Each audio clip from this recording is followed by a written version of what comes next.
Hey, salut les amis. Comme promis, je reviens avec une nouvelle vidéo. Alors, aujourd'hui, je vais vous parler d'un mock, encore une fois. Mais cette fois-ci, un mock qui m'a mis longtemps avant d'être finalisé. Et d'ailleurs, vous verrez, si vous êtes bien attentif, il n'est pas tout à fait terminé. Il s'agit de... Alors, attendez, il faut que je prépare mon studio, parce que là, c'est fragile et j'ai pas envie de le casser. Et vu que j'ai d'autres mocks à vous présenter après, j'ai pas envie de casser tout le truc. Voilà. Voilà la chose. Alors, hop, je vais le présenter comme ça. Je vous laisse voir les différents angles. Je vais la mettre mieux, plus au milieu d'ailleurs. Ça fera mieux. Voilà. Alors, c'est effectivement un mock de l'Étoile de la Mort. Alors, si je ne me trompe pas, c'est la deuxième version ou première, je ne sais plus. Je ne suis pas spécialiste en Star Wars. Donc, vous voyez, elle n'est pas tout à fait terminée parce que la pièce gris foncé qui est là n'a rien à faire là. Ça va être une gris claire. Ici, il y a du noir alors que ça doit être du gris. Et en dessous, pareil, il y a des pièces qui sont en blanc ou en noir qui n'ont rien à faire en blanc et en noir. C'est du gris uniquement, du gris clair. Mais j'avais plus assez de pièces. Voilà, donc j'ai mis longtemps à la faire. Pourquoi? Vous voyez là, c'est du gris qui est sale quand j'appelle ça. C'est du gris qui a vieilli avec le temps. Hein. Vous voyez la différence avec du vrai gris? Voilà, du gris propre, du gris sale. C'est comme ça que je l'appelle. C'est du gris qui a jauni. Pareil, alors elle n'est pas finie parce qu'au-dessus, si vous regardez bien la pièce, c'est pas une pièce gris toute bête, c'est une sérigraphiée que j'ai dû récupérer. Et pourquoi j'ai mis du temps à la faire? Je vais vous raconter ma petite histoire. Alors, j'ai récupéré les plans de ce mock. Alors, il y a 100... Je crois que c'est 180 pages pour le faire. 180 étapes.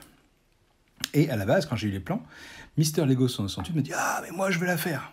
Je lui ai dit « Écoute, c'est difficile, il y a beaucoup de petites pièces, comme vous voyez là, plein de petites pièces.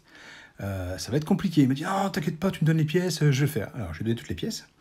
Et il a commencé à le monter. Donc, il a monté tout ça, ça c'est lui. Et une bonne partie de ce qui est en dessous. Et puis, il s'est arrêté. Il m'a dit oh, « C'est vrai que c'est compliqué, il me manque des pièces, moi ça m'ennuie. » Et c'est resté dans sa chambre pendant un petit bout de temps. Jusqu'au jour où je lui ai dit « En fait, tu la finiras pas, l'Étoile de la Mort ?»« Oh non, non, j'ai laissé tomber, j'ai abandonné, ça m'a énervé. Elle est dans une boîte. Bah, je lui ai dit « Écoute, rends-moi la boîte et je vais le faire. » J'ai pris la boîte et je l'ai mis dans mon armoire. Voilà. Et elle est restée en somnolence pendant bien 2-3 ans. Facile. Et il n'y a pas longtemps, après que j'ai fini mon fameux T800, qui est là-bas, vous voyez, T800, où j'ai mis les dents blanches d'ailleurs, vous voyez, je me suis dit, il me faut un nouveau challenge. Et j'ai retrouvé cette boîte qui m'a beaucoup ennuyé pendant le montage du T800. J'arrêtais pas de tomber sur cette boîte, je me suis dit, il y a plein de pièces dedans, je vais quand même le faire. Et donc j'ai enchaîné et j'ai terminé. Voilà, bon, terminé, comme dit, les pièces blanches et les pièces noires, pardon, doivent dégager. Il faut que je les enlève. Pareil, je crois que en dessous, ouais, ici, je ne sais pas si vous le voyez, mais ici, il y a une pièce grise que j'ai remplacée par une pièce noire. Je vais essayer de vous montrer ça un peu mieux. Voilà, vous voyez bien, là, c'est du gris foncé alors que c'est une pièce noire. Et le reste, par contre, c'est... Franchement, je ne pensais pas qu'elle serait mastoc. Alors, je la compare par rapport à ma main. J'ai quand même une grosse main, hein, faut dire ce qui est. Elle doit faire ouais, 20 bons centimètres de haut, je pense. Facile. Et c'est une boule. Alors, faire une boule avec du Lego, je peux vous dire que c'est complexe. Et bien là, j'ai réussi.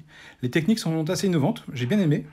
Même si ça, franchement, c'est un casse-tête. J'avoue que Mister Lego 168 a eu raison. C'était super chiant à faire. Parce qu'on vous montre les pièces une par une, posées à plat. Après, il faut les monter. C'est un mock. Donc, le mec qui a fait ça, il a fait ça de lui-même. Franchement, chapeau. Parce que pour le monter, moi, j'ai eu quand même un petit peu de mal avec mes yeux. Voilà. Mais en tout cas, elle a le mérite d'être montée. Et elle ira se loger à côté du réacteur que j'ai présenté la dernière fois. Donc le réacteur ira là, parce que je n'ai pas encore mis, je fais toutes les vidéos en même temps. Et elle va ici.